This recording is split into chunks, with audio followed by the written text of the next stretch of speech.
मुझे ऐसा लगता है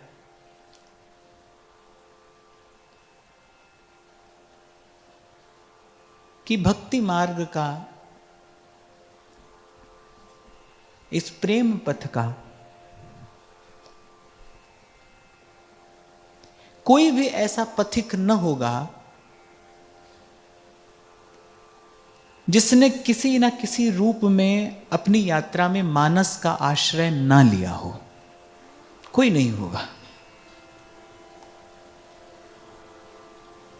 ये महादेव का हृदय है।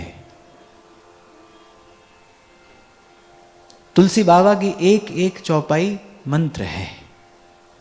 संतों के मुख से सुना है हमने तो कि एक बार पूछा गया श्री सूरदास जी से कि आपकी कविता श्रेष्ठ है या तुलसीदास जी की कविता श्रेष्ठ है। और सूरदास जी बिना विचारे उत्तर देते हैं कि कविता तो मेरी ही श्रेष्ठ है। सूरदास जी जैसे परम भागवत से ऐसे उत्तर की अपेक्षा नहीं थी। प्रश्न पूछने वाले को ऐसे उत्तर की अपेक्षा नहीं थी कि ये अपनी ही कविता को श्रेष्ठ बताएंगे। पर सूरदास कहते हैं कविता तो मेरी ही श्रेष्ठ है, पर सुनो क्यों कविता मेरी श्रेष्ठ है। क्योंकि कविता तो मैं करता हूं। श्री गोस्वामी जी ने तो जो कहा है वो एक एक शब्द मंत्र है। मानस कविता नहीं है, तो एक एक शब्द मंत्र है। मानस के कुछ दोहा चौपाई पढ़कर तो ऐसा लगता है जैसे श्रीमद् भागवत के श्लोक को ज्यों का त्यों रख दिया गया हो। भक्ति का रसायन प्रदान करने में समर्थ है मानस। ऐसे तो एक एक चरित्र अद्भुत है, गुणाकर है, गुणों की खान है। अपने भीतर अगाध गुण राशि समेटे है। और तुलसी बाबा बार बार ये बात कहते हैं कि इस कथा को गाने का फल क्या है, इस कथा को गाने का प्रसाद क्या है। कलिमल हरणी मंगल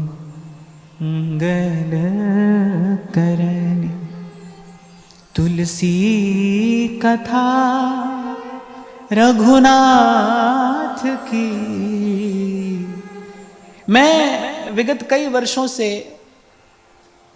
आप लोगों से सुन रहा था, बहुत सारे भावुक जनों ने मुझे पत्र लिखकर भी अनुरोध किया कि एक बार आप भरत जी का चरित्र कहें, पर मैंने कभी स्वतंत्र रूप से ऐसा नहीं किया। उसका कारण है कि मेरे तन मन प्राण तो श्री महाप्रभु जी के चरणों में समर्पित हैं। पर मैं नहीं जानता ये क्या रहस्य है। इस जीवन में इस शरीर का जो प्रथम परिचय हुआ प्रभु से, वो मानस के ही माध्यम से हुआ। मैंने अपने जीवन में सबसे पहले अगर कोई सदग्रंथ पढ़ा तो मैंने मानस की ही चौपाई पढ़ी। और मैं सौभाग्यशाली हूं कि मुझे अक्षर ज्ञान मानस के दोहा चौपाई से हुआ। तो मानस के साथ मेरी आत्मा का एक संबंध है। मुझे लगता था कि मैं स्वतंत्र रूप से चर्चा करूं क्योंकि ये मुझे कहीं और ले जाती है। मैं भाव से कहीं और पहुंच जाता हूं। तो मुझे लगता था कि शायद मैं कह पाऊं कि नहीं कह पाऊं।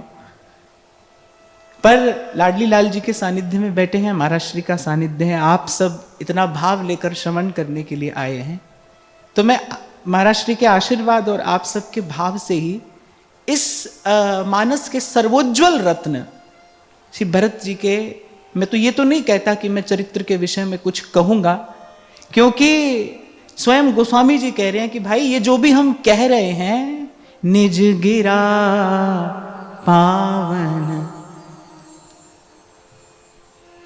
करन कारण राम जस तुलसी कयो।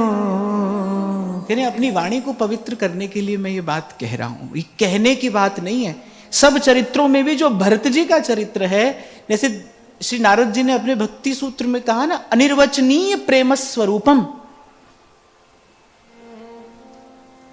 ज्ञान संबंधित वार्ता हो सकती है, भक्ति की बात भी आचार्यों ने कही है, भक्ति सिद्धांत की चर्चा भी हुई है, होती ही आई है और होनी चाहिए, पर इन सब से पार जब बात प्रेम की आती है तो फिर कुछ कहा नहीं जा सकता। तभी श्री ध्रुवदास जी कह रहे हैं, स्नेह में गोष्ठी कहा, प्रेम की बात को कौन कहेगा, कैसे कहेगा, कैसे कही जाएगी, अनिर्वचनीय है, वो वाणी से परे की बात है, शब्द उसका स्पर्श करते नहीं तो कहा कैसे जाए। इसलिए मैंने कहा मानस के सब चरित्र अद्भुत हैं, सुखाकर हैं, गुणाकर हैं, पर उनमें भी जो श्री भरत जी का चरित्र है वो तो प्रेम ही है, और प्रेम के विषय में कहा नहीं जा सकता, अनुभव ही किया जा सकता है। तो इसीलिए मैं ये नहीं कह रहा हूं कि मैं भरत जी का चरित्र कहूंगा निज गिरा,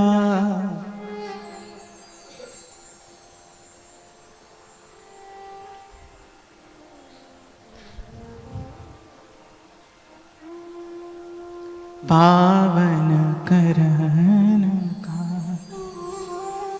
अयोध्या कांड में श्री भरत जी के चरित्र का प्रकाश श्री गोस्वामी जी ने किया है, और अयोध्या कांड के आरंभ में गोस्वामी जी क्या कहते हैं, श्री गुरु चरण सरोज रज, निज मन मुकुर सुधा, बरनो रघुवर विमल जस, जो दायक फल चार, श्री गुरु चरण सरोज रज। ये दोहा संकेत करता है कि भरत जी को श्री गोस्वामी जी गुरु के रूप में देखते हैं। गोस्वामी जी के लिए भरत जी कौन है, गुरु हैं, वो आचार्य हैं ना, भरत जी आचार्य हैं, प्रेम मार्ग के आचार्य। पहले भी हमने कई बार चर्चा की कि किसी कुल में जन्म लेने से आचार्यत्व प्राप्त नहीं होता है। आचार्य जो आचरण करे वो आचार्य है। मीरा जी हैं भक्ति मार्ग की आचार्य, सूरदास हैं आचार्य, वो किसी भी कुल में जन्मे हो। रैदास जूता गांठ रहे हैं पर भक्ति मार्ग के तो आचार्य हैं। क्यों? क्योंकि भक्ति का आचरण करके दिखाया है। भरत जी आचार्य हैं, गुरु हैं। एक प्रेमी के लिए, एक भक्त के लिए तो भरत जी गुरु हैं। और सबसे पहला प्रणाम गुरु के चरणों में ही किया जाता है। इसीलिए गोस्वामी जी अयोध्या कांड का आरंभ कहां से करते हैं? श्री गुरु चरण सरोज रज, निज मन मुकुर सुधा, बरनो रघुवर बिमल जस, जो दायक फल चार, श्री गुरु चरण सरोज रज।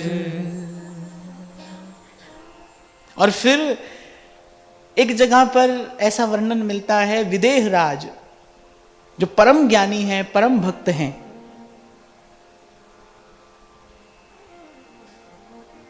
जगदम्बा जानकी के पिता होने का गौरव जिनको प्राप्त है, वो महारानी सुनैना से एक बात कहते हैं, भरत महा महिमा सुन रानी, जानहि राम ना सकहि बखानी, जानहि राम ना सकहि बखानी। कह रहे भरत महा महिमा सुन रानी। कौन कह रहा है? विदेहराज जो परम ज्ञानी हैं। श्री सुखदेव जी को भी ब्रह्म ज्ञान का उपदेश करने वाले विदेहराज हैं। यही बात मैं आपसे अभी कह रहा था कि किसी कुल में जन्म लेने मात्र से कोई आचार्य, कोई गुरु नहीं होता है। आप देखो हमारे यहां कैसे कैसे अद्भुत अद्भुत उदाहरण देखने को मिलते हैं। राजा जनक बैठे हैं गुरु के आसन पर, और परम ज्ञानी, परम विरक्त श्री सुखदेव बैठे हैं सन्मुख और ज्ञान प्राप्त कर रहे हैं, राजा ज्ञान दे रहे हैं, श्री सुखदेव जी ज्ञान ले रहे हैं। इसलिए मैंने कहा आचरण करोति इति आचार्य, जो आचरण करके दिखाए वो आचार्य है। तो वो विदेहराज, वो परम ज्ञानी परम भागवत महाराजा जनक रानी सुनैना से कह रहे हैं, भरत महामहिमा सुन रानी। भरत जी की महिमा क्या है? अब महारानी सुनैना ने सोचा कि भरत जी की कुछ महिमा सुनाएंगे, पर उत्तर में क्या कहते हैं, भरत महा महिमा सुन रानी, जानहि राम। कह रहे उसको केवल श्री राम जानते हैं, वो भी केवल जानते हैं पर कह नहीं सकते। जानहि राम ना सकहि बखानी, जानहि राम ना सकहि बखानी। इसलिए नारद जी कह रहे अनिर्वचनीय, प्रेम की बात कह नहीं सकता है भाई, कोई भगवान भी नहीं कह सकते। जब बात प्रेम की आएगी तो प्रभु के नेत्र भी सजल हो जाएंगे, उनका भी रोम रोम पुलकित हो जाएगा। प्रेम की बात किसी और प्रकार से कही जाती है, नेत्र सजल हो जाते हैं, वाणी गदगद हो जाती है, रोम रोम पुलकित हो जाते हैं। समझना कि ये प्रेम की भाषा है, प्रेम अपनी बात कह रहा है।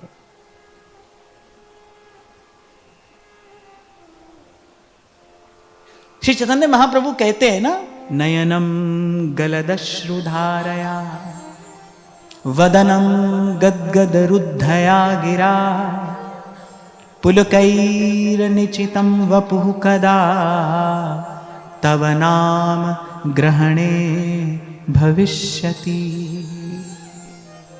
ऐसे ऐसे कही जाती है प्रेम की बात। आपको अपने हृदय का प्रेम, अपने हृदय के भाव प्रकट करने हो, बात प्रेम से संबंधित हो, फिर कुछ कहने की आवश्यकता नहीं है, सजल नेत्र सब कह देते हैं। ये जो कह नहीं पाते हैं ना, ये कह ना पाना सब कह देता है, क्योंकि प्रेम की बात कही नहीं जा सकती। और मैंने तो आरंभ में ही आपसे कहा भाई, मैं नहीं जानता इसका क्या रहस्य है। हाँ, मैं तो इसके मूल में केवल एक बात जानता हूं कि आशुतोष की कृपा है, महादेव की कृपा है कि मेरा प्रथम परिचय श्री मानस जी से हुआ, और मैं सौभाग्यशाली हूं कि क ख ग जिस पुस्तक में लिखा रहता है वो पुस्तक मेरे हाथ में बाद में आई, पहले मेरे हाथ में मानस आई। ये संतों की कृपा है कि मुझे यहां से अक्षर ज्ञान हुआ। मुझे याद है पहली चौपाई जो पढ़ाई गई थी उंगली रखकर, मुझे मानस में प्रातः काल उठ के रघुनाथा, मात पिता गुरु नावहि, मात पिता गुरु नावहि। और जैसा मैंने कहा ना, अयोध्या कांड में श्री गोस्वामी जी ने भरत जी के चरित्र को प्रकाशित किया है, आरंभ किया है श्री गुरु चरण सरोज रज। और अयोध्या कांड का जो अंतिम दोहा है वो भी ये बताता है कि अयोध्या कांड में कुछ और नहीं, केवल भरत जी का ही उज्जवल चरित्र है। जो कहा गया है वो भरत जी के ही सद्गुण है, क्योंकि अयोध्या कांड के विश्राम में गोस्वामी जी क्या कहते हैं, आप सबके हाथ में आज ये कुछ पंक्तियां मैंने दी हैं कि इस भरत चरित्र को कहने सुनने का फल क्या है। देखो, किसी भी कार्य में फल बुद्धि से ही प्रवृत्त हुआ जाता है और होना चाहिए। एक बात बहुत ध्यान से सुनना, किसी भी कार्य में उसके फल का विचार करके ही प्रवृत्त होना चाहिए, यही तो बुद्धिमानी है। कुछ दिन पहले मैं आपसे कह रहा था, दो ही मार्ग तो हैं जीवन जीने के, एक सावधानी का मार्ग है और दूसरा पश्चाताप का मार्ग है। या तो सावधान रहिए, नहीं तो बाद में पश्चाताप करिए। इस कार्य का फल क्या होगा, क्योंकि मुझे ऐसा लगता है कोई भी कार्य अच्छा है या बुरा है तो उसका फल बताता है ना, उसका परिणाम बताता है। कार्य कोई अच्छा बुरा नहीं होता, उसका परिणाम बताता है। अब अर्जुन मार रहे हैं, भीष्म पर बाण पे बाण चला रहे हैं, द्रोणाचार्य को मार रहे हैं, सब कर रहे हैं। दूर से कोई देखे तो कोई अच्छा काम है, ये तो गुरुजन है, ये तो आदरणीय है, पूज्य है, वंदनीय है, इन्होंने अर्जुन को अर्जुन बनाया है और उन पर बाण चला रहे हैं। पर नहीं भाई, काम अच्छा बुरा नहीं, ये परिणाम क्या आता है उसका? उसका परिणाम है अधर्म का नाश। तो फल बुद्धि से ही किसी कार्य में प्रवृत्त होना चाहिए, विचार करके भाई इसका फल क्या होगा। तो पहले गोस्वामी जी से ये सुन लीजिए कि भरत चरित्र के कथन श्रवण का, चिंतन मनन का फल क्या है। भरत चरित करने तुलसी जैसा दर सुनहि, कहिए भरत चरित करने तुलसी जो सादर सुनहि, सिय राम पद प्रेम अवसि होए भवरस बिरति। सिय राम पद प्रेम अवसि होए भवरस बिरति। इस चरित्र को जो सादर श्रवण करेगा, भरत चरित जे नेम और तुलसी जे सादर सुनहि, केवल श्रवण करने की महिमा ही क्या है कि सी राम पद प्रेम, युगल चरणों में, हरि चरणों में अनुराग, और कहने अवस होए भव रस बिरति। ये जो अवस शब्द है ना बीच में रखा है दिल्ली दीपक न्याय से, ये सी राम पद प्रेम अवसी और अवसी होए भव रस बिरति। ये पंक्ति जो है ना आपके मेरे बड़े काम की है। मैं कई बार आपसे कहता हूं ना कि माला तो हो जाती है पर विषय का चिंतन नहीं छूटता। भगवान भी अच्छे लगते हैं हमको प्रभु में भी कुछ आकर्षण है, पर हमको संसार में भी तो आकर्षण है। संसार का विषय भी तो हमको भी अपनी ओर आकर्षित करता है। बलात् हठात संसार के चिंतन में भी तो मन जाता है। और मैंने तो कई बार कहा, कहता ही रहता हूं मैं तो कि भाई प्रभु को पकड़ना सरल है पर विषय का चिंतन छूटना कठिन है। क्योंकि बहुत जन्म का अभ्यास हो गया है ना, जन्मों का अभ्यास हो गया, रच बस गया, ये हमारा स्वभाव सा हो गया। तो कह रहे इस चरित्र को श्रवण करने का, सादर श्रवण करने का प्रसाद क्या है? अवस होए भव रस बिरति। अरे संसार और विषय का जो रस है बोले उससे उपरति हो जाती है भरत जी का चरित्र सादर श्रवण करने से। ये इस चरित्र का फल है, ये इस चरित्र का प्रसाद है, ये इस चरित्र का महात्म्य है, ये इस चरित्र की महिमा है। मन को निर्मल करने वाला ये चरित्र है और यही सबसे कठिन है भाई। मन ही तो निर्मल नहीं हो रहा है, विकार ही तो दूर नहीं हो रहा है। पुण्य तो कमा रहे हैं पर पाप तो नहीं छूट रहा है ना। पुण्य कमा रहे हैं पर पाप नहीं छूट रहा है, क्योंकि पुण्य कमाने से पाप नहीं छूटता। देखो कब छूटेगा संसार?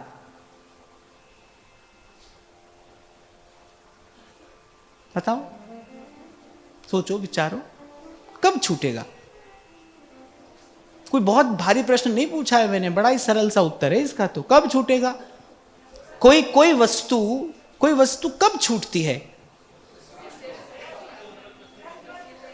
जब उससे श्रेष्ठ वस्तु मिल जाए, जब उसमें रुचि ना रहे। आप देखो, हम जीवन में आज तक यही तो करते आए, एक वस्तु पकड़ी, फिर कुछ समय बाद क्या देखा, अब उसमें कोई रुचि नहीं है, अब उससे कोई और बढ़िया वस्तु दृष्टि में आ गई, विचार में आ गई, अब उसके पीछे चले। ऐसे ही जीवन तो चलता है ना, ऐसे ही तो व्यक्ति दौड़ रहा है, भाग रहा है। तो कोई वस्तु कब छूटती है? जब उससे श्रेष्ठ कोई और वस्तु मिल जाए और अब जब उस वस्तु में रुचि ना रहे। अच्छा, क्या हो रहा है? भगवान भी अच्छे लग रहे हैं पर संसार में भी रुचि बनी हुई है।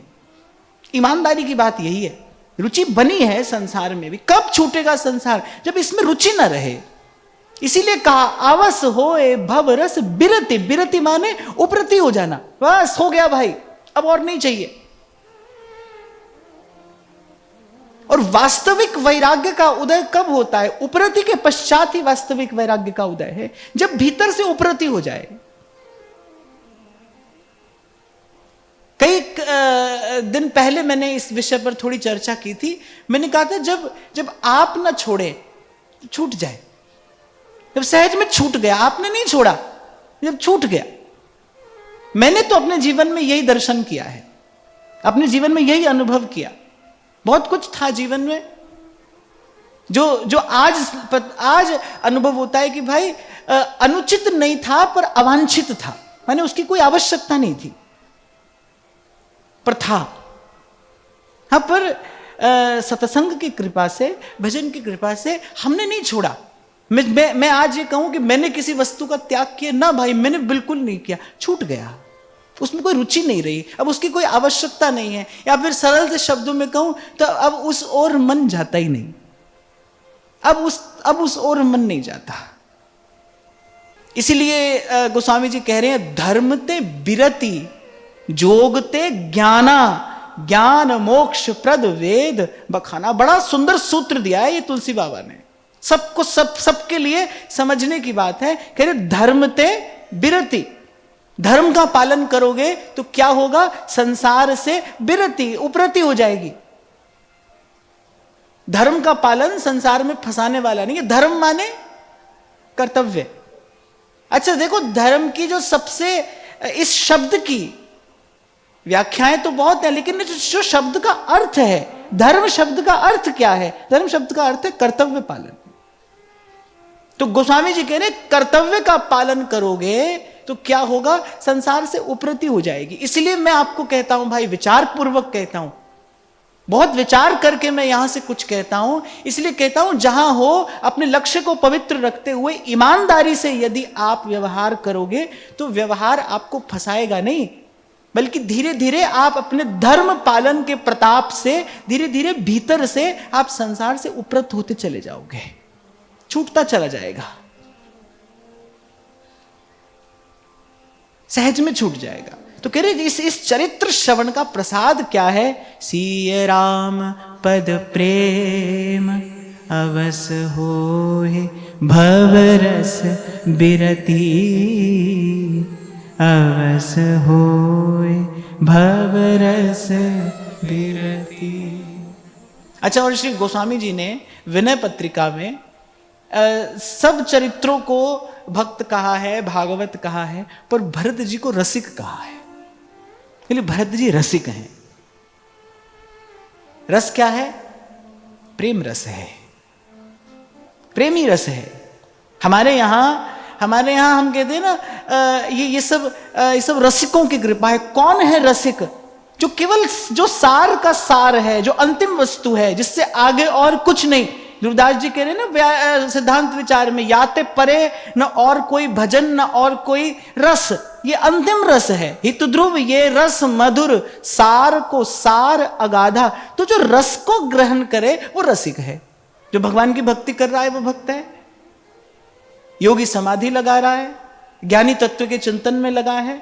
लेकिन रसिक कौन है? जो केवल रस का पान कर रहा है, सब भावों से उपरत होकर, सब प्रकार की क्रियाओं, चेष्टाओं, कर्मों से मुक्त होकर जो केवल विशुद्ध रस का पान कर रहा है वो रसिक है।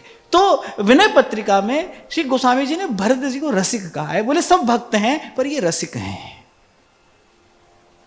श्री रघुनाथ जी के चरण कमलों का प्रेम ही, बस केवल वही उनका आहार है, वही उनका विचार है, वही उनका विश्राम है, वही उनका लक्ष्य है, वही उनका गंतव्य, वही उनका जीवन, वही उनका सार सर्वस्व है, प्रभु के चरणों का प्रेम। इसीलिए विदेह राज कह रहे हैं, भरत महा महिमा सुन रानी, जानहि राम ना सकहि बखानी, जानहि राम ना सकहि बखानी। श्री जानकी जी एक स्थान पर मानस में कहती हैं, जीत को सके अजय रघुराई, माया ते अस रची न जाई। अरे भगवान अजित है ना, भगवान अजित है, भगवान को कोई नहीं जीत सकता। वेद में भगवान को अजित कहा गया है, जिनको कोई ना जीत सके, पर भक्त भगवान को जीत लेता है। अब बताओ जय किसकी है? जो सबको जीत ले उसकी जय है, या सबको जीतने वाले को जीत ले उसकी जय है? भक्त हैं जिनकी जय है। इस लोक में, परलोक में अगर कोई जय के योग्य है तो वो भगवान से भी अधिक भगवान के भक्त हैं। भक्त जय के योग्य है, भक्त की जय। हम इतने दिनों से सेवक जी के आश्रय में बैठकर जिस भाव का, जिस प्रकरण का चिंतन कर रहे थे, वो क्या है? भक्त भजन प्रकरण। श्री राधा वल्लभ भजत भजी, भली भली सब हुए। भजत भजी, भक्त की जय। क्योंकि भगवान सबको जीतने वाले हैं, पर भक्त भगवान को भी जीतने वाला है। श्रीमद् भागवत में भगवान कह रहे हैं दुर्वासा से, कह रहे हैं जैसे एक पतिव्रता स्त्री अपने पातिव्रत से अपने पति के हृदय पर अधिकार कर लेती है, ऐसे ही मेरे भक्त अनन्य भक्ति से इन्होंने मेरे हृदय पर अपना अधिकार कर लिया है। सजल नेत्र होकर नारायण ये बात कह रहे हैं, कह रहे हैं मैं किसी को भी छोड़ सकता हूं। मैं अपने आत्म स्वरूप शंकर और ये जो निरंतर हमारे चरण कमलों का संवाहन करती हैं, ये हमारी अर्धांगिनी लक्ष्मी, कह रहे मैं इनका भी त्याग कर सकता हूं, पर मैं अपने भक्तों को नहीं छोड़ सकता हूं। जो निष्काम होकर, निष्कपट होकर, जो 3 काल में मुझसे कभी किसी प्रकार की आशा नहीं रखते, जिन्होंने अपने सारे सुख मेरी प्रसन्नता पर न्यौछावर कर दिए हैं, जिन्होंने अनन्य भक्ति से मेरे हृदय पर अपना अधिकार कर लिया है, मैं अपने उन भक्तों को नहीं छोड़ सकता, एक क्षण के लिए भी नहीं छोड़ सकता। और वहां भरत जी क्या कहते हैं? प्रभु को तो जीत लिया है भरत जी ने, पर प्रभु क्या भरत जी क्या कह रहे हैं? आप देखो, समझ पाना कई बार कठिन हो जाता है। भक्त निरंतर भगवान की महिमा गा रहे हैं, भगवान भक्त की महिमा गा रहे हैं, भक्त भगवान की सेवा कर रहे हैं, भगवान अपने भक्तों की सेवा में लगे हैं। भक्त कह रहे हैं भाई यही सर्वस्व है, भगवान कह रहे हैं भाई यही सर्वस्व है। उद्धव जी श्री कृष्ण के चरणों में बैठे और श्री कृष्ण भेज रहे हैं, बोले जाओ गोपियों के पास जाओ, काम की बात तो वही जानती हैं, सार की बात तो वही जानती है, तुम क्या जानते हो? बोले तुम बहुत जानते हो पर सब नहीं जानते, कुछ ऐसा है जो गोपियां जानती हैं, जाओ उनसे पढ़ के आओ। और भक्त के पास जा रहे हैं तो भक्त कह रहे हैं भाई यहां तो रोम रोम श्याम है। भक्त के पास जाते हैं तो वहां देख रहे हैं भगवान के अतिरिक्त कुछ है ही नहीं है। अब भाई कौन बड़ा है कौन छोटा है? कोई बड़ा नहीं है, कोई छोटा नहीं है, भक्त ही भगवान है, भगवान ही भक्त है। और मैं तो कहता हूं भक्त और भगवान में भेद देखने वाला छोटा है, उसकी मति छोटी है। भक्त ही भगवान है, भगवान ही भक्त है। ये महिमा किसकी है? ये भक्ति की महिमा है, ये प्रेम की महिमा है। रहन देत नहीं और रस, यह प्रेम की टेक। तो जानकी जी ये बात कह रही है, जीत को सके अजय रघुराई, कौन जीत सकता है इनको? भगवान मुस्कुराते बोले देखो भरत जी ने हमको जीत लिया है। भरत सरिस को राम सनेही,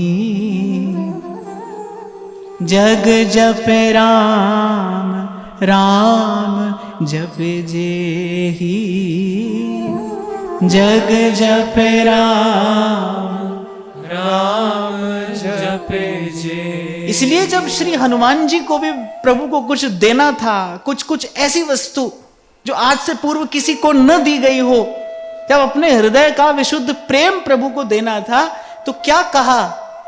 तुम मम प्रिय। अब भाई तो लक्ष्मण भी हैं, दिन रात सेवा कर रहे हैं, शत्रुघ्न भी हैं, पर प्रभु क्या कह रहे हैं? तुम मम प्रिय भरत सम भाई। तुम मम प्रिय भरत सम भाई। कैसा भरत जी का अनुराग है, कैसा उनका प्रेम है, कैसी उनकी निष्किंचना निष्कपट भक्ति है प्रभु के चरणों में, कि तुलसी बाबा कहते हैं बोले इनके जैसा और कौन है? भरत सरिस को राम स्नेही। अरे प्रेमी होना ही कठिन है भाई, और प्रेमियों की मूर्धा पर विराजमान है भरत जी। भरत सरिस को राम स्नेही, जग जप राम राम जपे जे ही जग जपे राम, राम जपे जे। देखो भाई, प्रभु सबके सुख का विधान करते हैं, वो सुख सागर हैं। भगवान का एक नाम सुख सागर भी है ना, वो सुख सागर है, सुख निधान है, वो सबके सुख का विधान करते हैं। उन्हीं से सुख है, वही सुख है, वही सुख है, उन्हीं से सुख है।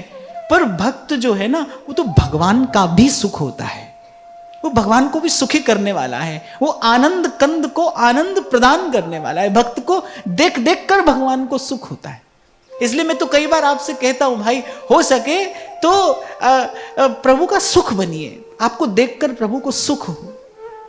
द्रौपदी की क्षमाशीलता देखकर हृदय शीतल हो गया वासुदेव का। जब द्रौपदी ने क्षमा किया ना अश्वत्थामा को, आहा, कि प्रभु के तन मन प्राण शीतल हो गए। प्रभु उस समय गौरव का अनुभव कर रहे हैं द्रौपदी जैसा भक्त पाकर। जग जपे राम, राम जपे जेहि, जग जपे राम, राम जपे जे। अयोध्या कांड का विराम से पूर्व श्री गोस्वामी जी 4 पंक्तियां भरत जी के लिए कहते हैं, आप सबके हाथ में है। ये 4 पंक्तियां ही मैं चुनकर लाया हूं, 4 दिन की चर्चा है। ये 4 पंक्तियां श्री गोस्वामी जी ने कही हैं। सिय राम प्रेम पीयूष पूरन, होत जन्म ना भरत को।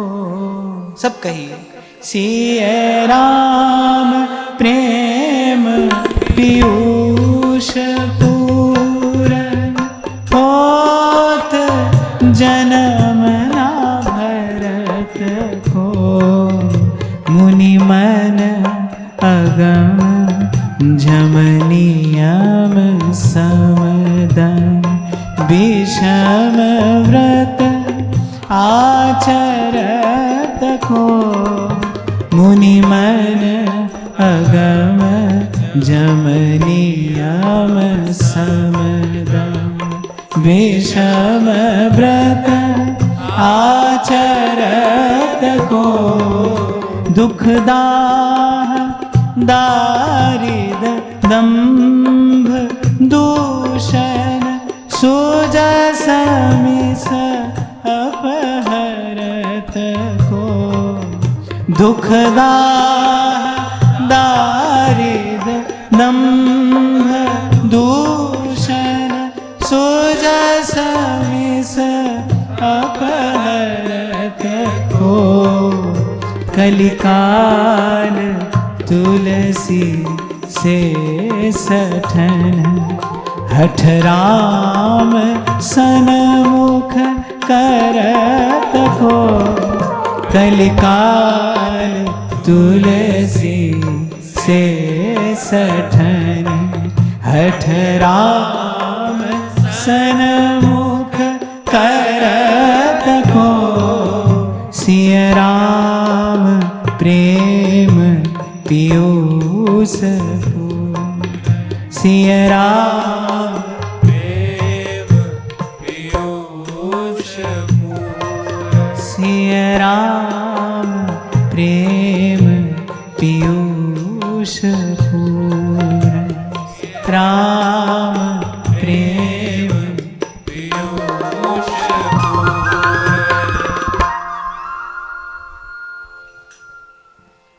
तो भगवान कह रहे हैं भाई, हम तो हारे हैं, हम भक्त पराधीन हैं। किसी की पराधीनता कोई कब स्वीकार करता है? पराजित हो जाने के बाद ही तो भगवान कह रहे हैं हम भक्त पराधीन हैं, मैं तो इनके अधीन हूं। और वहां भक्त क्या कह रहे हैं? जब भरत जी से कहा गया, बोले कि अजित रघुराई, जिनको कोई नहीं जीत सकता, उनको भी आपने जीत लिया है। तो भरत जी कह रहे ये तो अकारण करुणा वरुणालय प्रभु की अकारण करुणा है। यदि इसका रहस्य हम आपको बताते हैं, क्योंकि हम बाल्यकाल से देख रहे हैं। भरत जी कह रहे बोले हम बाल्यकाल से देख रहे हैं, मैं प्रभु प्रीति रीति जिय जोई। ये प्रभु की प्रीति की रीति मैंने अपने हृदय से देखी है, बाल्यकाल से देखी है। मैं प्रभु प्रीति रीति जिय जोई, हारे हूँ खेल जितावही मोही, हारे हूँ खेल जितावही मोही। कह रहे ये स्वयं हार जाते हैं और हमको जिता देते हैं। मैं प्रभु प्रीति रीति जिय जोई, हारे हूं खेल जितावही मोही। बोले हम ये हमें जिताते हैं, स्वयं हार जाते हैं। ऐसा संतों के मुख से श्रवण किया है कि जब बाल्यकाल में जब प्रभु की इच्छा होती है कि भाई चलो कुछ खेल खेलें। अब देखो खेल खेलने के लिए तो दो दलों का होना आवश्यक है ना। अब यहां भी तो यही लीला है तो एक, दो मन मिल एक है भय राधा वल्लभ लाल। पर लीला के लिए रूप बेल प्यारी बनी और प्रीतम प्रेम तमाल। ये तो लीला के लिए है, एक ही हित तत्व लीला रस के विस्तार के लिए, और ये कौतुक करता है। तो प्रभु की इच्छा है कि भाई चलो कुछ खेले। अब खेलने के लिए तो भाई दो दल होने चाहिए। अब प्रभु के सामने कौन खड़ा हो, कौन आए उनके सामने? लक्ष्मण जी तो बिल्कुल भी नहीं जाते। वो तो खेल में भी प्रभु से दूसरे पक्ष में नहीं जाते, खेल खेल में भी नहीं जाते, प्रभु से दूसरे पक्ष में नहीं जाते। फिर भरत जी जाते हैं, भरत जी जाकर खड़े हो जाते हैं सामने। तभी तो खेल संभव हो पाता है। दो ही लोग तो खेलेंगे, अकेला कैसे खेलेगा? फिर भरत जी सामने जाकर खड़े हो जाते हैं। कहने वाला कह देता है यही प्रेम है तुम्हारा?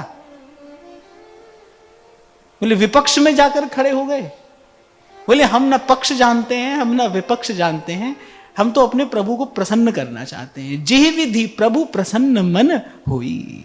जैसे प्रभु की प्रसन्नता हो, जैसे प्रभु प्रसन्न हो, हम तो बस वही करना चाहते हैं। हमारा धर्म यही है।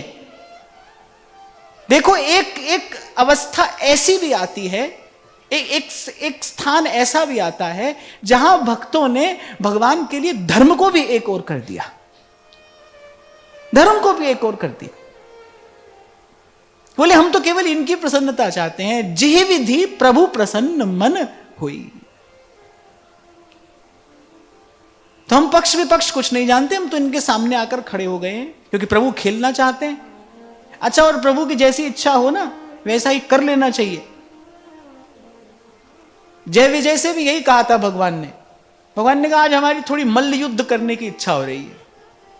अब भगवान से और तो कौन लड़ेगा, तो भगवान ने जय विजय से ही कहा। बोले आज हमारा थोड़ा मल्ल युद्ध करने की इच्छा है, खेलो। अब बोले नहीं प्रभु, हम आप पर कैसे प्रहार करेंगे, हम कैसे आप पर प्रहार करेंगे? मल्ल युद्ध में तो प्रहार करना पड़ता है, आप पर कैसे प्रहार करेंगे?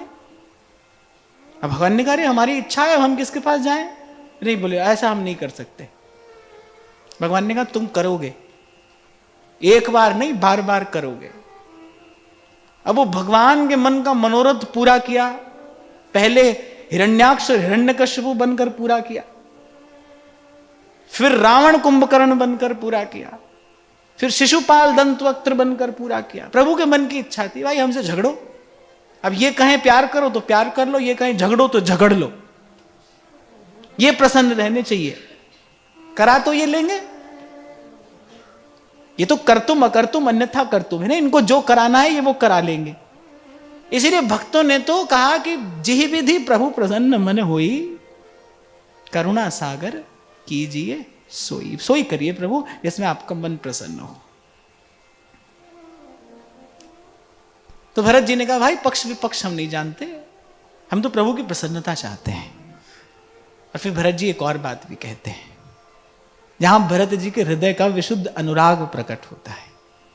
भरत जी कहते हैं जब हम प्रभु के पक्ष में रहते हैं ना, तो कहते हैं हमको प्रभु की पीठ का दर्शन होता है।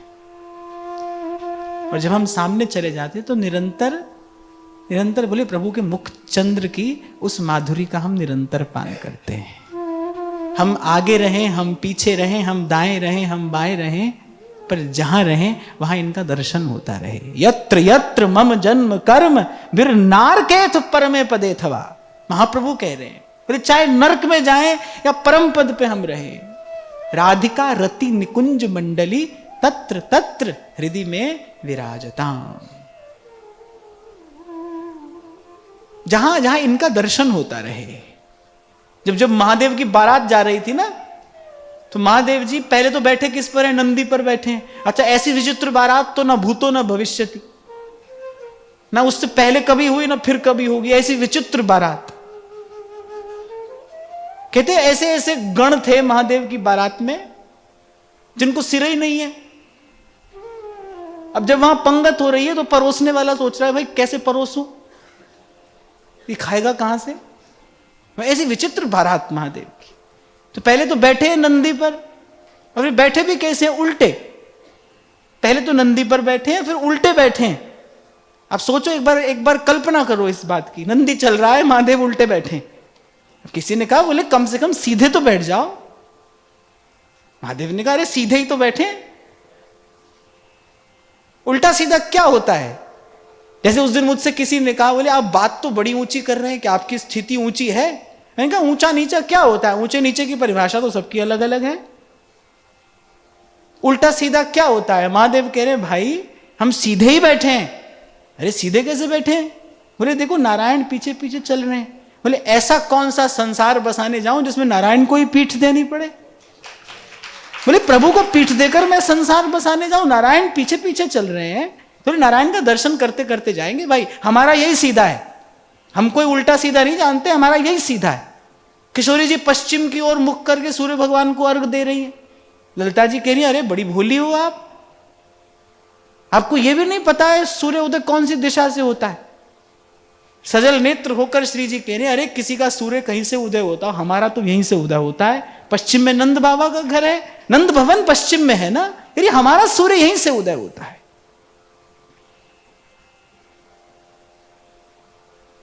प्रेम की जात विचित्र है, प्रेम की बात विचित्र है। ये विचित्र है भाई।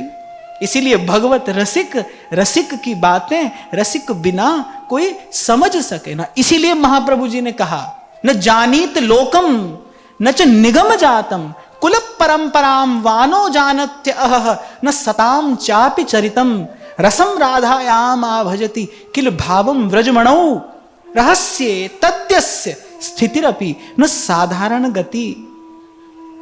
प्रेमी इन सब बाह्य लक्षणों से नहीं पहचाना जाता है भाई। ऐसा भूल मत करना किसी को आंकने की कि पहनता क्या है, रहता कहां है, खाता क्या है। इन सब बातों से प्रेमी का आकलन नहीं होता।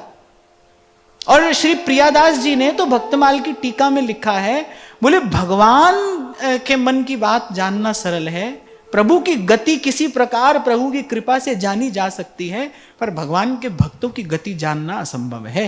वही महाप्रभु कह रहे रहस्य तद्यस्य स्थितिरपि न साधारण गति। पक्ष सामने खड़े हैं भगवान के। हार्द क्या है भाई? हमारे प्रभु को सुख होना चाहिए, प्रभु की इच्छा है खेलने की, तो हम हैं क्या? प्रभु के खिलौना ही तो हैं। वो कहने वाला कोई कहता है ना, मेरे रोने पे तुमको जो आए हंसी, तो मैं रो रो तुमको हंसाया करूं।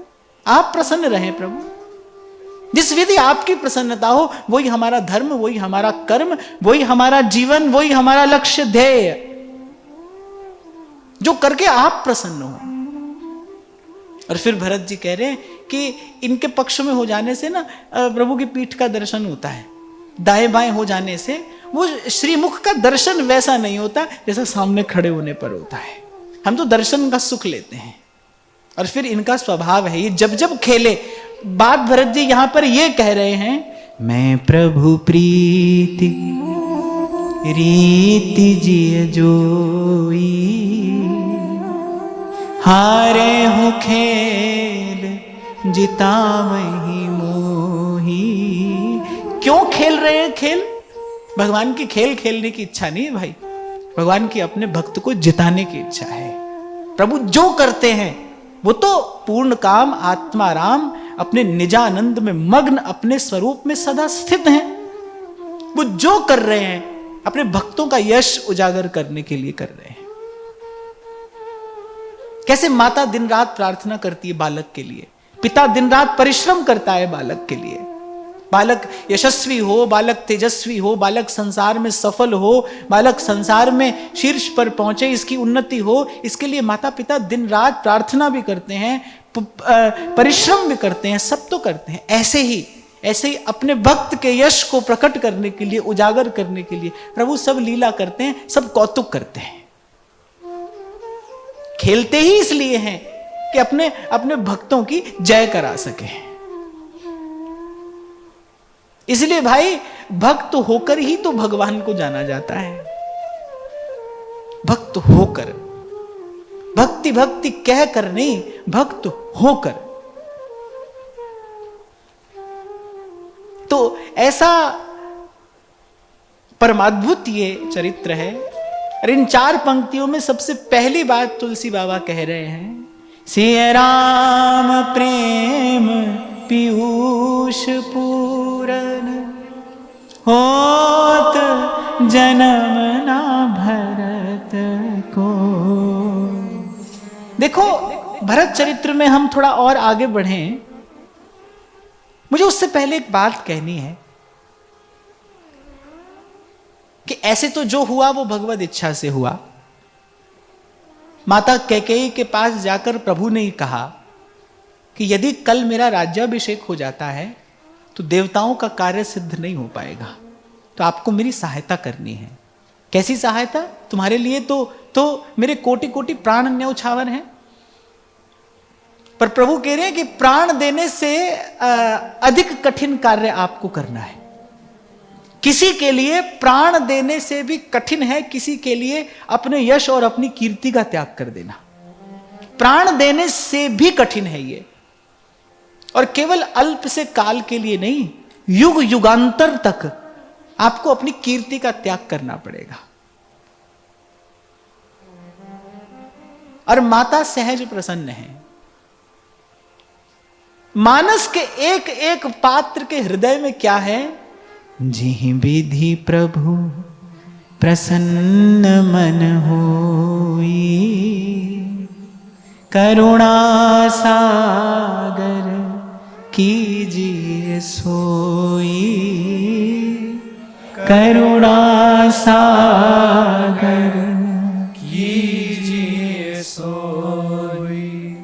तो इस पूरी लीला में श्री कैकेयी जी की बड़ी गंभीर भूमिका है, पर उन्होंने ये अपयश स्वीकार किया। आज भी जो साधारण व्यक्ति है, जिसके जीवन में कोई चिंतन नहीं है, वो तो बड़ी अवज्ञा और अवहेलना की दृष्टि से ही कैकेयी को देखता है ना।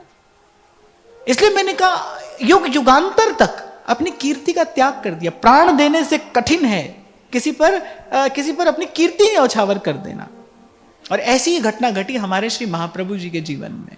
महाप्रभु जी ने भी श्री प्रिया जी की आज्ञा पालन करने के लिए अपनी कीर्ति को न्यौछावर किया।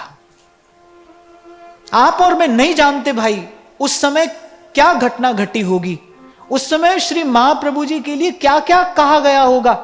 उसी का विचार करके सेवक जी ने कहा है, अनसहन निंदक, यानी अनसहनी निंदा करने वाले लोग, करत जे अनसहन निंदक, तिन्हु पे अनुग्रह कियो।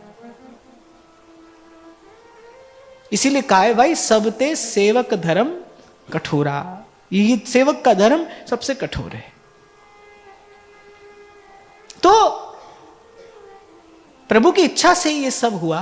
पर अगर हम बाह्य दृष्टि से देखें तो भरत जी की माता श्री रघुनाथ जी को भरत जी से भी अधिक प्रेम देने वाली, प्रेम करने वाली। अच्छा, और श्री रघुनाथ जी तो हैं ही ऐसे, उनसे तो कोई भी प्रेम ही करेगा। तुलसी कहूं न राम से, साहिब सील निधान, साहिब सील निधान। प्रभु से प्रेम करने के अतिरिक्त कोई क्या ही कर सकता है? जो भी करेगा उनसे प्रेम ही करेगा। और भरत जी से भी अधिक प्रेम करने वाली कैकेयी और ये ऐसा कार्य कर बैठी, क्या है इसके मूल में क्या है? तो मैं थोड़ा चिंतन करता हूं, ये सब क्यों हुआ, इसका कारण क्या है? इसका कारण है कुसंग। जैसे सत्संग की महिमा है ना भाई, ध्रुवदास जी कह रहे हैं कहा ना होई सत्संग से, सत्संग से क्या नहीं होता, ऐसी कुसंग से भी क्या नहीं होता। अपने पुत्र से, अपने प्राणाधिक पुत्र से अनंत गुणा अधिक प्रेम श्री राम से करने वाली कैकेयी और ऐसा कार्य कर बैठती हैं। कैसे कर बैठती हैं? फिर कुसंग के कारण, मंथरा का कुसंग हो गया। तो इस चरित्र में आगे बढ़ने से पहले मुझे थोड़ा सा संकेत आपको करना है कि भाई हमको अगर सावधान रहना है ना, तो बस इसी कुसंग से रहना है। इसीलिए ध्रुवदास जी कह रहे हैं कुसंग पशु ते बचे। और कुसंग से बचने की विधि क्या है? सत्संग में बने रहना ही कुसंग से बचने की विधि है। कोई पूछे ना क्या होता है सत्संग से, भाई कुसंग से बचे रहते हैं। और तो कुछ होता है नहीं होता है, पर सत्संग जो है वो कुसंग से बचाए रखता है। ये जो सब परिणाम है, ये किसका परिणाम है? कुसंग। राम राज्य में ऐसी घटना घटना, प्रभु के होते हुए और ऐसी घटना घटी, ये सब क्यों हुआ? ये सब कुसंग के कारण हुआ। ऐसे जा रहा है जीवन सुख की ओर। अब देखो कल तो राज्याभिषेक होने वाला है, दशरथ कितने प्रसन्न हैं। अयोध्या में देखो जहां तहां वहां उत्सव ही उत्सव है, आनंद ही आनंद है। अवधवासी तो इतने आतुर हैं वो छवि देखने को, कब स्वर्ण सिंहासन पर श्री सीताराम जी विराजमान होंगे। विप्रगण ऋषिगण वेद मंत्रों से उनका अभिषेक करते होंगे, कैसी सुंदर छवि होगी। उनको तो नींद नहीं आ रही। अब देखो कितना महामंगलिक उत्सव अवध में होने जा रहा है, और होते होते क्या हुआ? वो नगरी उजड़ गई। यही कहना ठीक होगा, वो नगरी उजड़ गई होते होते। ये क्यों हुआ? कुसंग के कारण हुआ। इसलिए भाई सावधान। आज भजन हो रहा है, आज भजन हो रहा है, आज सेवा हो रही है, आज आपको हमको लग रहा है कि जीवन सही दिशा में जा रहा है, पर कबीर कह रहे हैं गर्व न करियो कोय, गर्व न करियो कोय, अजहू नाव समुद्र में का जानो का होए। नैया तो अभी किनारे लगी नहीं भाई, अजहू नाव समुद्र में। सबसे बड़ा शत्रु, हमारा सबसे बड़ा शत्रु अगर कहीं है तो हमारे ही भीतर बैठा है। अब ध्यान रखना, असह्य प्रहार अगर कभी हुआ तो बाहर से नहीं होगा, भीतर से होगा।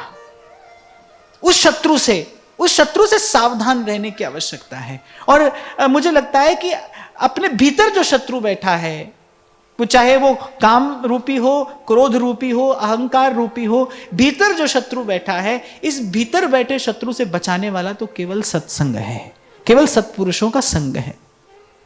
भक्ति सदा सत्संग है। तो इस चरित्र चिंतन से सबसे पहली बात जो हमारे हाथ में आती है वो कुसंग का कैसा भयंकर प्रभाव है। राम राम कही राम कही राम राम कही राम, दशरथ चले गए। अच्छा, जो नगर की वयोवृद्ध स्त्रियां थी, ब्राह्मणियां थी, कैकेयी की सखियां थी, जिनका कैकेयी बहुत सम्मान करती थी, जिनसे बहुत स्नेह करती थी, उन सबने आकर कैकेयी को समझाया, नाहिन राम राज के भूखे, धर्म धुरीन विषय रस रूखे। मतलब उनको कहने का तात्पर्य यह था कि तू भरत को राजा बना, पर श्री राम को बन जाने के लिए मत कहे। तू देख क्या ये प्रभु बन जाने योग्य हैं? कितना सुकुमार प्रभु का श्री अंग। और कहने कि जानकी जी ने तो कभी भूमि पर पग ही नहीं धरा था, श्री कौशल्या जी ने कभी उनको भूमि पर पग नहीं धरने दिया, उन्होंने तो कभी भूमि पर पग ही नहीं धरा। ये श्री सीताराम जी, ये श्री लखनलाल जी, क्या ये बन जाने योग्य हैं? अच्छा, हम कई बार कह देते हैं ना कि लक्ष्मण जी का स्वभाव थोड़ा उग्र है, पर आप लक्ष्मण जी का हृदय देखिए। जब जाने लगे और प्रभु ने कहा कि लक्ष्मण भरत भी नहीं है यहां, तुमको यहीं रहना चाहिए, इस समय धर्म यही कहता है। और लक्ष्मण जी क्या कहते हैं? जहां लगी जगत स्नेह सगाई, प्रीति प्रतीति निगम निज गाई, मोरे सबहि एक तुम स्वामी, दीन बंधु उर अंतर्यामी। लक्ष्मण जी कह रहे हैं जहां लगी जगत स्नेह सगाई, प्रीति प्रतीति निगम निज गाई। कह रहे हैं आज तक इस लोक में, इस संसार में प्रेम और प्रीति के विषय में जितना कुछ कहा गया है, सुना गया है, कह रहे उस सब का विचार करके मैं कहता हूं प्रभु, मोरे सबहि एक तुम स्वामी, दीन बंधु उर अंतर्यामी। ये सब चरित्र कहां ले जा रहे हैं हमें? कैसा उज्जवल, कैसा पवित्र, कैसा उत्कट अनुराग है प्रभु चरणों का। भगवान कह रहे हैं लक्ष्मण, भरत नहीं है यहां, धर्म इस बात की आज्ञा नहीं देता, तुमको यहीं रहना चाहिए। श्री जानकी जी से भी यही कहा कि माताओं की सेवा करना तुम्हारा कर्तव्य है। यही बात मैं आपसे कह रहा था भाई, जब बात प्रभु के प्रेम की आए ना, तो प्रेमियों ने धर्म को भी एक और रख दिया है। वो कैसा धर्म जो प्रभु से ही दूर कर दे, जिसमें प्रभु का ही दर्शन ना हो, जिसमें प्रभु की ही सेवा ना हो। मोरे सबहि एक तुम स्वामी, दीन बंधु उर अंतर्यामी, दीन बंधु उर अंतर्यामी। सबने समझाया जो नहीं लगी हूं कहें हमारे, नहीं लगही कछु हाथ तिहारे। सबने कहा बोले किसी भी स्थिति में भरत ये राज्य स्वीकार नहीं करेंगे, ना भरत राज्य होंगे, श्री राम भी वन में चले जाएंगे, उजड़ जाएगी ये अयोध्या, तेरे हाथ कुछ नहीं लगेगा। सबने समझाया, पर गोस्वामी जी कह रहे हैं सखिन सिखावन दीन, सुनत मधुर परिणाम हित, ते कछु कान न कीन। कह रहे पर कोई बात उस समय उसके भीतर जा ही नहीं रही। कारण क्या है? कुटिल प्रबोधी कुबरी। बोले वो उस कुबड़ी का संग किया ना। यहां मंथरा कौन है? ये जो संशयात्मिका बुद्धि है, जिसके विषय में हमने चर्चा की थी, जो धुंधुली है ना, धुंधुली जो संशयात्मिका बुद्धि है, जो दिन रात मिथ्या का चिंतन, जो दिन रात प्रपंच का ही चिंतन करती है, वो है मंथरा। फिर उसका संग करोगे, उस बुद्धि से विचार करोगे तो क्या परिणाम है? बोले कुछ हाथ नहीं आएगा। प्रभु भी वन में चले गए, भरत जी ने तो वो राज्य स्वीकार करना ही नहीं था। सबने समझाया, सबने हित की बात कही। अच्छा, और जब ऐसा समय आता है ना, तब अपने हित की बात कहने वाला सबसे कड़वा लगता है। सबने समझाया, पर वो कुसंग का विष ऐसा चढ़ा है कैकेयी पर। गोस्वामी जी कह रहे हैं ते कछु कान न कीन, किसी की बात पर उसने कान नहीं दिया, ध्यान नहीं दिया। क्यों? कुटिल प्रबोधी कुबरी। वो जो कुबरी है, वो जो मंथरा है, उसने कुछ ऐसा पढ़ा दिया है, कुछ ऐसी पट्टी पढ़ा दी है कि अपने हित की बात ही समझ में नहीं आ रही।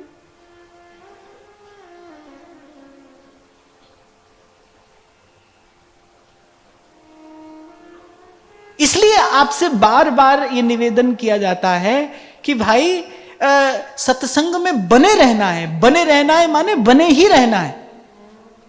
एक ही बात, एक ही प्रार्थना प्रभु से सदा करनी है, निरंतर करनी है कि प्रभु किसी भी वस्तु के बिना रह जाएंगे, सुख दुख जीवन में आता रहेगा, जो सुख दुख लगे रहे देह सो मिट जाई अरु लोक बढ़ाई। किसी भी वस्तु के बिना रह जाएंगे, पर सत्संग के बिना नहीं रहेंगे। किसी ना किसी प्रकार ये व्यवस्था हमारे लिए कर दीजिए कि हमारे जीवन में ये निरंतरता बनी रहे, सतत सत्संग बना रहे। वो गाते हैं ना, बड़ी मीठी लगती है मुझे बात। बिहारी जी से कहते हैं ना कि मेरी टूटे ना भजन लड़ी। बिहारी जी मैं कब की खड़ी, ये लड़ी नहीं टूटे बस। सुन लो मेरे श्याम सलोना, तुमने ही मुझ पर कर दिया टोना। मैं तो तेरे संग नैना लड़ी, बिहारी जी मैं कब की खड़ी। कब से खड़ी हूं प्रभु? प्रभु पूछ रहे हैं क्या चाहती हो? श्री हरिदास के ठाकुर स्वामी, बाके बिहारी अंतर्यामी। मेरी टूटे ना भजन लड़ी, बिहारी जी मैं कब की खड़ी। अच्छा बताओ, भजन से भगवान मिलते हैं कि भजन में भगवान मिलते हैं?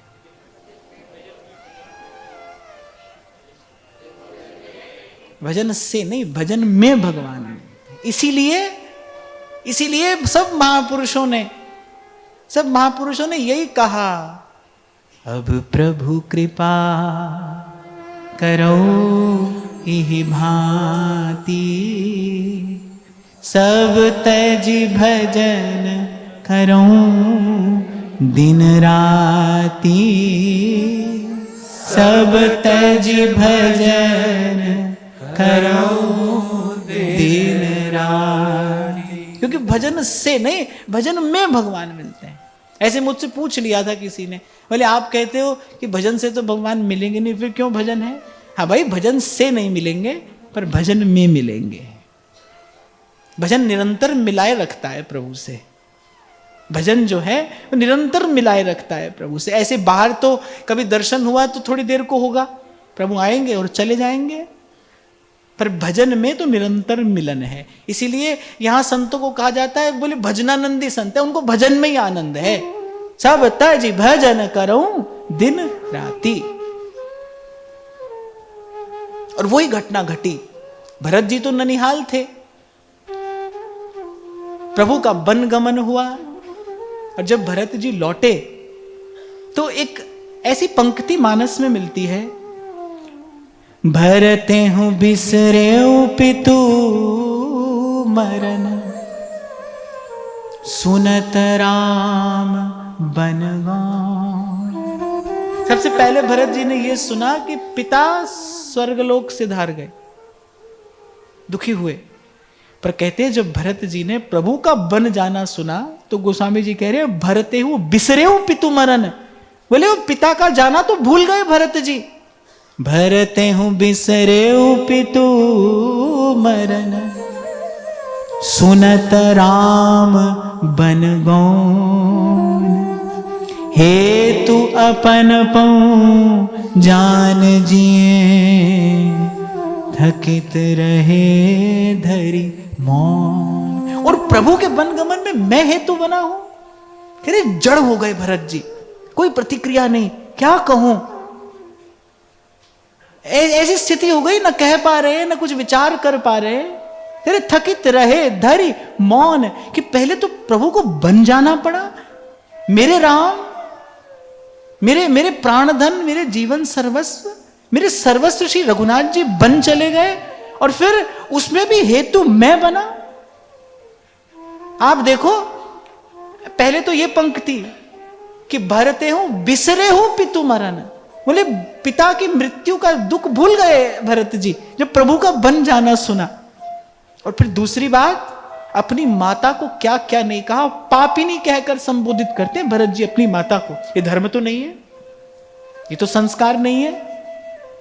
ये बात मैं आपसे अभी कह रहा था कि भक्त उस अवस्था तक पहुंचे हैं जहां उनके लिए धर्म कर्म सर्वस्व जो है, ज्ञान ध्यान योग जो है, वो सब केवल केवल केवल प्रभु के चरण कमल हैं। इसी का संकेत श्री रूप गोस्वामी पाद इस श्लोक में करते हैं, अन्याभिलाषिता शून्यम ज्ञान कर्माद्यनावृतम आनुकूल्येन कृष्णानुशीलनम स भक्तिरुत्तमा, उत्तमा भक्ति, जिसमें केवल प्रभु के ही सुख का विचार है, कुछ और नहीं। मेरे कारण प्रभु को इतना कष्ट हुआ, पिता की मृत्यु का दुख तो कुछ है ही नहीं, भूल गए। और माता को क्या क्या नहीं कहा, क्या क्या नहीं कहा भरत जी ने अपनी माता को, अपनी जननी को, कि आज के बाद तेरा मुख नहीं देखूंगा, मैं तेरा त्याग करता हूं। तू अवध के, तू इस कुल के पावन यश को नष्ट करने वाली है, तेरा मुख नहीं देखूंगा। न कहने योग्य बात माता से कही। किस कारण, मूल में क्या है? वो प्रभु के चरणों का जो अनुराग है, जो प्रेम है, वो व्यथित कर रहा है। मथ डाला उसने श्री भरत जी के हृदय को। पहले तो प्रभु बन गए और उसमें भी कारण मैं बना। एक प्रेमी को इससे अधिक पीड़ा नहीं हो सकती कि वो प्रेमास्पद के कष्ट में हेतु बने। पहले तो भरत जी के हृदय का दारुण दुख कौन गए कि सुनत राम बन गौन, प्रभु वन में चले गए। कहते जड़ हो गए भरत जी ये सुनकर, जड़ हो गए। एक प्रकार से बस शरीर में श्वास चल रही है, प्राण नहीं रहे, ये बात सुनकर कि मेरे राम वन में चले गए और उसमें भी कारण मैं बना। ये मेरी पापिनी माता ने क्या किया, क्या क्या भरत जी नहीं कहते, त्याग कर दिया जननी का।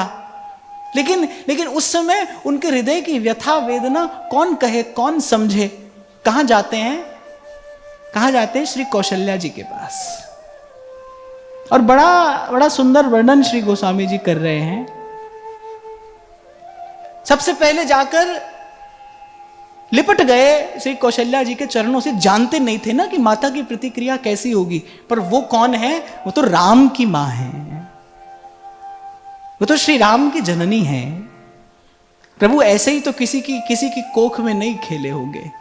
वो तो श्री राम की मां है, वो तो प्रभु को पुष्ट करने वाली हैं, प्रभु को आनंद देने वाली हैं। भरत जी गए और रो कर लिपट कर चरणों से जननी के क्या कहते हैं? कुल कलंक जेहि जन्मे मोहि, अपजस भाजन प्रियजन द्रोही। को त्रिभुवन मोहि सरस अभागी, गति असी तोर मात जेहि लाई। क्योंकि वहां कौशल्या अंबा की दशा भी कैसी है? सूख गया है गात, म्लान मुख, मैले कपड़े पहने हैं और अपने कक्ष के उस मणि जटित फर्श पर ऐसे निढाल पड़ी हैं। जब भरत जी ने जननी की दशा देखी, अब भरत जी की व्यथा, भरत जी की वेदना तो निरंतर बढ़ती जा रही है। पहले प्रभु के दुख का विचार करते हैं, फिर जब माता की ऐसी स्थिति देखी और क्या कहते, अपने आप से कह रहे हैं, को त्रिभुवन मोहि सरस अभागी। मेरे जैसा अभागा इस त्रिभुवन में और कौन होगा? गति असी तोरी मात जेहि लाई। मैं अपने प्रियजनों की पीड़ा का कारण बना। मेरे पिता सुरपुर चले गए, मेरे प्राणधन जीवन सर्वस्व श्री रघुनाथ जी बन को चले गए। धिग मोहि भयहु बेनु बन आगी, दुसहदा दुख दूषण भागी। दुसहदा दुख दूषण भागी। अच्छा, कितने निश्चल हैं भरत जी, कितने भोले हैं कि माता का हाथ अपने हाथ में लेकर और बार बार माता को केवल यही विश्वास दिलाने का प्रयास कर रहे हैं कि माता, मैं इस सब बात से सर्वथा अनभिज्ञ था, मैं इस विषय में कुछ नहीं जानता था। और वहां कौशल्या मां कैसी हैं कि वो भरत जी की इस निश्चलता निर्मलता पर कह रहे एक क्षण को तो प्रभु का बन जाना भूल गई। कौशल्या कैसी हैं कि भरत जी का दुख देखकर, भरत जी की पीड़ा देखकर, भरत जी का श्री रघुनाथ जी के चरणों में अनुराग देखकर कहते थोड़ी देर के लिए तो वो श्री राम का बन जाना भूल गई। बार बार बलैया लेती हैं, बार बार उनको अपने हृदय से लगाती हैं कि पुत्र इसमें न तुम कारण हो, और कितना बड़ा हृदय है, और न तुम्हारी माता, कितना बड़ा हृदय है अंबा का कि पुत्र ना इसमें तू कारण है और न तेरी माता। ये तो विधाता ही हमारे विपरीत हो गया है, किसको दोष दिया जाए। निज कृत कर्म भोग सब भ्राता।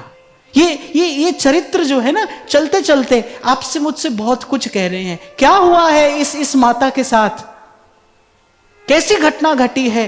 अपनी आंखों से अपने पुत्र को बन जाते देखा, और पुत्र भी कैसा, श्री राम जैसा तुलसी कहूं न राम से, साहेब सीर निधान। और पीछे पीछे कौन गया है, पीछे पीछे गई है जानकी जी। जब से ब्याह कर अयोध्या में आई थी, कभी उनका पांव भूमि पर ना पड़ जाए ऐसी व्यवस्था कौशल्या अम्बा ने की थी।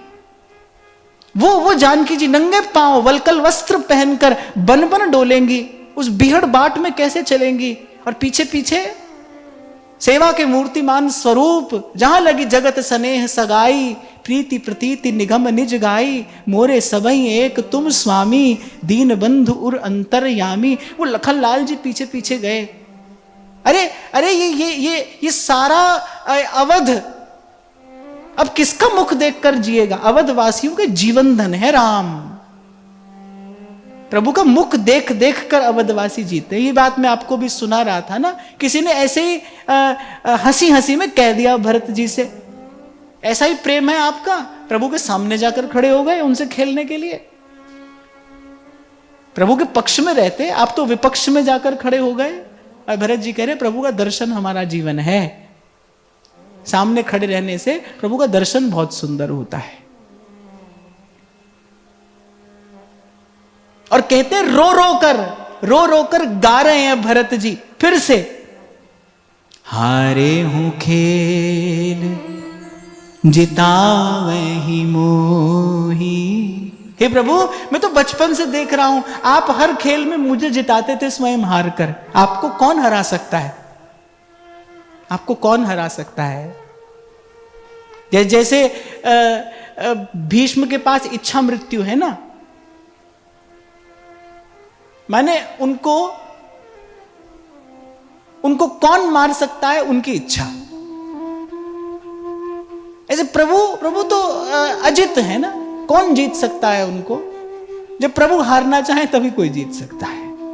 और कह रहे प्रभु आपने बचपन से मुझे जिताया, हारे हूं खेल जिताव मोही। मुझे जिताने के लिए आप हारे, और कह रहे प्रभु आज आप यहां मुझे इस प्रकार पराजित करके चले गए। मैं तो अपने जीवन की बाजी हार गया, आपको खोकर मेरे पास है क्या। मोरे सबही एक तुम स्वामी, दीन बंधु उर अंतरजामी। दीन बंधु उर अंतरयामी।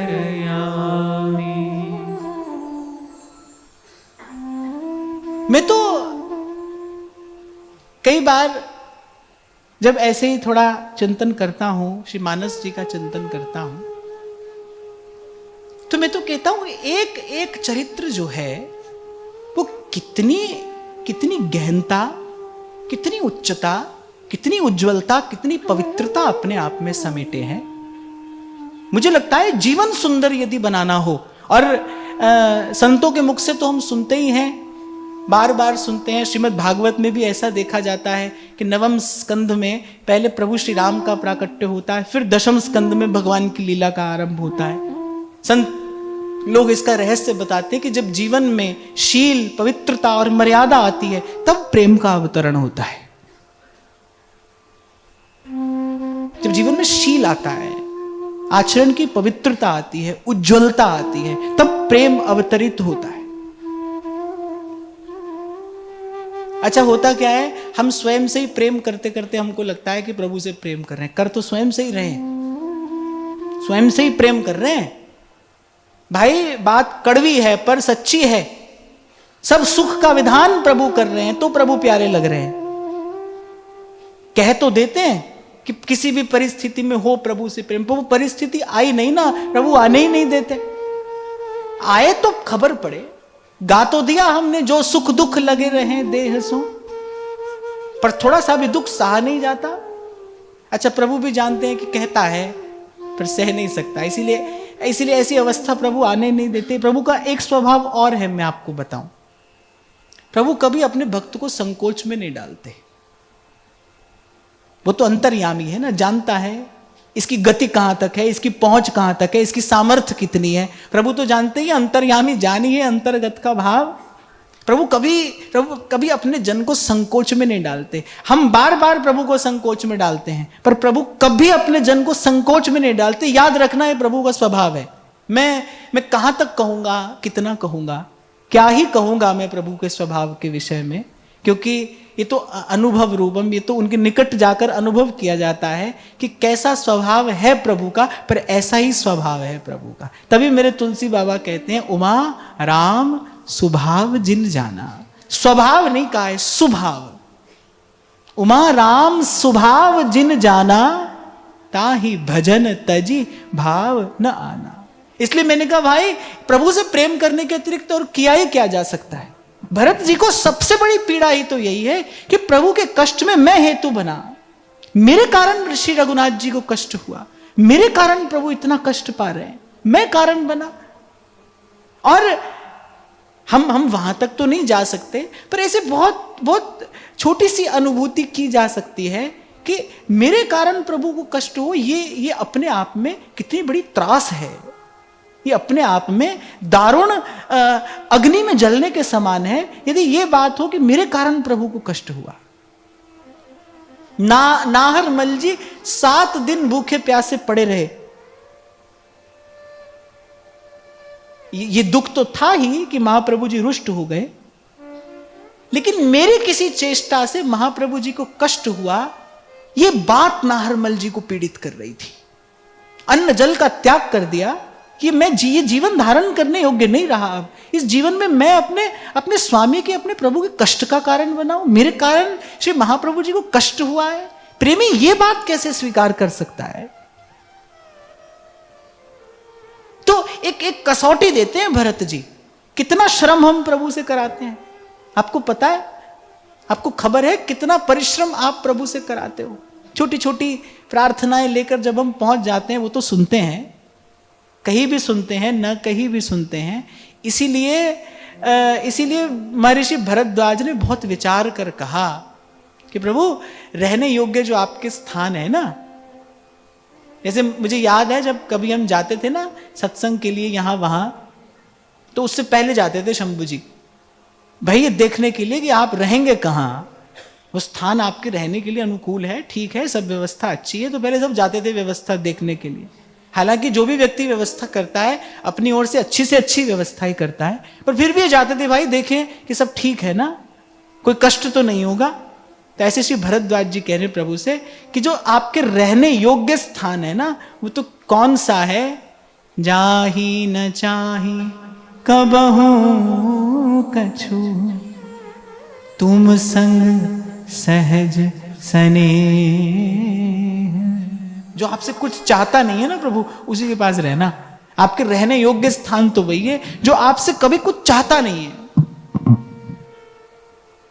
जो आपको चाहता है, जो आपसे कुछ नहीं चाहता है, उसी के पास रहना, उसी के निकट रहना। और ऐसे ही किसी जन के अंग संग प्रभु रहते हैं। आप देखो, छोड़ते नहीं है श्री गोवर्धन नाथ श्री कुंभन दास जी को, एक क्षण के लिए भी छोड़ते नहीं। किसी ना किसी बहाने से आ ही जाते हैं उनके पास, किसी ना किसी बहाने से उनके निकट बने ही रहते हैं। क्या कारण है? क्योंकि वो चाहते नहीं कुछ, प्रभु से कुछ चाहते नहीं, बस हमारे लाल जी प्रसन्न रहें, हमारे लाल जी मुस्कुराते रहें। हम आपके सुख का कारण बने ना बने, पर आपके कष्ट का कारण ना बने। ये कसौटी दी है भरत जी ने, जिस पर एक प्रेमी को अपने आप को कसना चाहिए। ये पहली बात जो श्री भरत जी के चरित्र चिंतन से हमको प्राप्त होती है, क्योंकि हम प्रेम के पथ के पथिक हैं, हम इस मार्ग पर आगे बढ़ रहे हैं। ये पहली बात इस चरित्र चिंतन से, ये पहला भाव रत्न हमारे हाथ आता है। भाई हमसे कोई ऐसी चेष्टा कभी ना बने जिससे श्री जी को श्रम हो। गोस्वामी जी कहते हैं, जो सेवक साहिब ही संकोची, वो कैसा सेवक है जो अपने स्वामी को संकोच में डाल दे। आपको बताओ, जब हस्तिनापुर में द्वारिकाधीश का वैभव देखा ना श्री विदुर जी ने, तो विदुर जी तो न्योता देने गए ही थे, वो तो कब से प्रतीक्षा कर रहे थे, कब प्रभु आए हमारी कुटिया में पधारे। उनको तो कब से इस बात की इच्छा थी। अच्छा, बड़े भाव में भरकर सुबह ही संध्या वंदन आदि से निवृत्त होकर आज बड़े भाव में भरकर विदुर जी पहुंचे हैं। आज बड़े मंगल का वो दिन आया है, आज वो मंगलमय बेला आई है, आज प्रभु कुटिया में आएंगे। वो जानते हैं कि दुर्योधन के यहां तो नहीं जाएंगे, वो मेरे यहां आएंगे। लेकिन जब गए और वो द्वारिकाधीश का वैभव देखा, द्वारिकाधीश के पार्षद देखे, अरे वो रथ ही ऐसा, उसकी शोभा कैसी है। विदुर जी ने कहा कि ये रथ तो हमारी कुटिया तक आ नहीं पाएगा। और फिर विदुर जी ने जब देखा फेन के समान वो सुकोमल आसन जिस पर द्वारिकाधीश विराजमान है, और कैसे अद्भुत अद्भुत पार्षद अद्भुत अद्भुत सामग्रियों से द्वारिकाधीश की सेवा कर रहे हैं, विदुर जी को लगा ना ना ना, हमारी कुटिया में तो द्वारिकाधीश को कष्ट होगा। कहते विदुर जी बिना ही न्योता दिए चले गए, बुलाया नहीं प्रभु को। प्रभु नहीं, प्रभु हमारी कुटिया, हमारा घर आंगन इस योग्य नहीं जो हम आपका स्वागत कर सकें। आपको बैठाएंगे कहाँ, कहाँ आपको आसन देंगे, कहाँ आपको पधराएंगे, क्या आपको पवाएंगे, ना ना, हम तो किसी भी प्रकार से आपके योग्य नहीं है।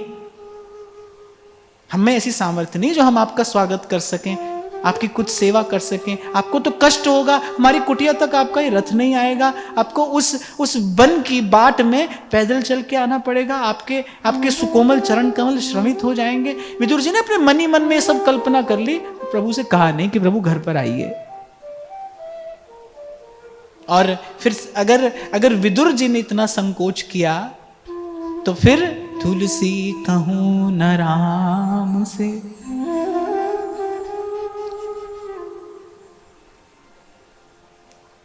साहिब सील निधान। अब पता नहीं विदुर जी कौन से रास्ते से गए और द्वारिकाधीश कौन से मार्ग से, पर विदुर जी से तो पहले ही द्वारिकाधीश पहुंच गए।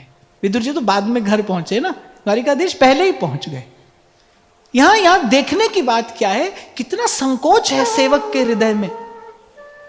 छोटी सी वस्तु हम प्रभु को भेंट करते हैं, छोटी सी वस्तु जो किसी भी दृष्टि से प्रभु के योग्य नहीं है। भाई मैं बार बार आपसे कहता हूं, इस त्रिलोकी की कोई वस्तु प्रभु के योग्य नहीं है। कोई भी वस्तु हम अपनी ओर से कहते हैं उत्तम वस्तु हो, क्या है उत्तम? यहां पर सब पंचभूत ही तो है, सब वही नाशवान वस्तु ही तो है। अगर भजन की कृपा से, भजन के आलोक में कभी श्री जी के स्वरूप का प्रकाश हो, तो आप देखोगे भाई क्या चढ़ाया जाए, कुछ है यहां? कुछ नहीं है, कुछ भी नहीं यहां पर। प्रभु छोटी सी वस्तु प्रभु को निवेदन करके भी कितना गर्व, कितना गौरव होता है हमको। हमने क्या किया, हमने प्रभु की सेवा की, हम प्रभु के सेवक हैं, हम प्रभु की सेवा करते हैं। अरे आप देखो यहां सेवक का हृदय कैसा है, इतने संकोच में है विदुर जी, और न कह ही नहीं पाए, लौट गए। बरसों की इच्छा थी, ये तो बरसों की इच्छा थी, कभी द्वारिकाधीश कुटिया पर आए, कभी निकट से बैठकर हम उनका दर्शन करें, कभी थोड़ा सत्संग प्रभु से हो जाए, प्रभु के 2 बोल सुनने को मिल जाए। कब की इच्छा थी, आज जब समय आया लौट गए। ना भाई, तो प्रभु को कष्ट होगा। हम कैसी कैसी बात प्रभु से कहते करते, कितना कष्ट नहीं तो श्रम तो प्रभु को अवश्य होता ही है ना, श्रम होता है। वो आपको एक कथा सुनाई थी ना मैंने, कि जब अर्जुन को लगा भाई हमारे जैसा भक्त तो कौन ही होगा,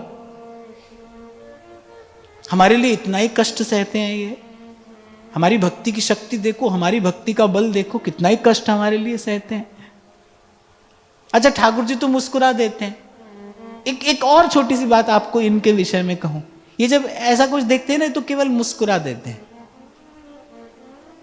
पर हासो जनोन्मादकारी च माया।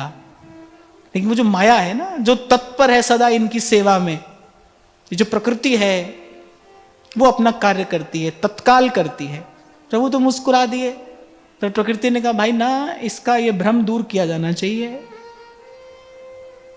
पहुंचा दिया जंगल में प्यासे अर्जुन को, पानी तो रखा है, एक वृद्धा तापसी भजन कर रही है, बड़े बड़े शस्त्र उसकी कुटिया में।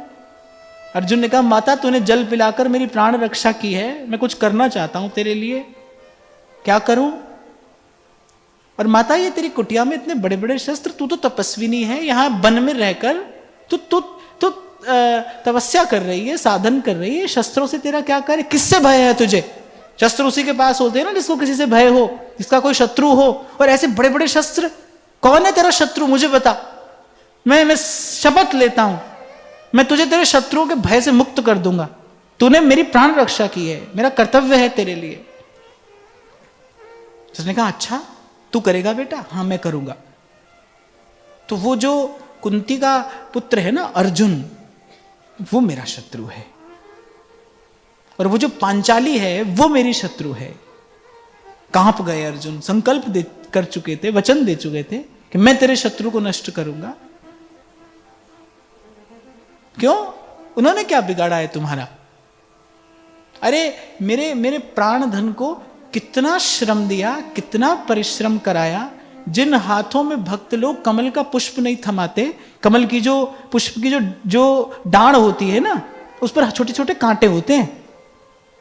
कह रहे जिन हाथों में भक्तगण कमल पुष्प नहीं थमाते, बोले उन हाथों में उसने अपने रथ की लगाम पकड़ा दी थोड़ी सी भूमि के लिए। अपने आप को वो भक्त कहता है, ये राज्य जीतने के लिए, अपने अभिमान को बचाने के लिए, अहंकार को बचाने के लिए प्रभु से इतना श्रम कराया। और वो द्रौपदी,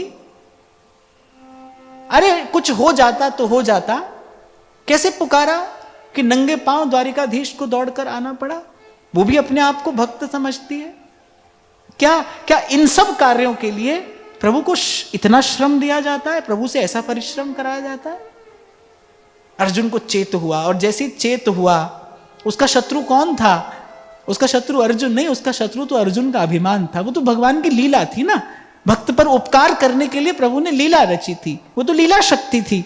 शत्रु कौन था? अर्जुन नहीं, वो जो अर्जुन के मन में भजन का, भक्ति का अभिमान था ना, वो अभिमान शत्रु था, उसको नष्ट करना था।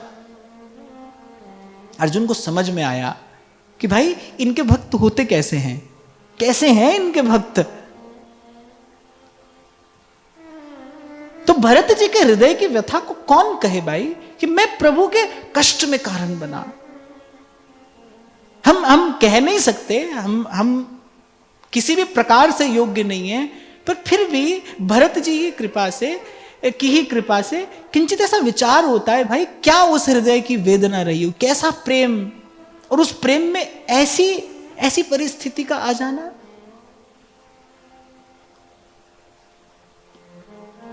क्या नहीं कहा श्री कौशल्या जी के पास जाकर भरत ने। अच्छा, महापुरुषों की वार्ता ही उपदेश होती है। अब भरत जी ने जो कौशल्या जी से जाकर कहा, वो बड़ी अद्भुत वार्ता है। भरत जी ने बड़ा अद्भुत धर्म अपनी उस वार्ता में सहज अपने मुख से प्रकट कर दिया है। उसकी चर्चा कल करेंगे। आज की वार्ता यही श्री जी के चरणों में निवेदन करते हैं। आप सबके हृदय स्थित प्रभु को प्रणाम, महाराज श्री के चरणों में नमन। एक बार सब कहिए, भरत चरित करने तुलसी जे सादर सुनहि, सिय राम पद प्रेम अवस होए भव रस बिरति।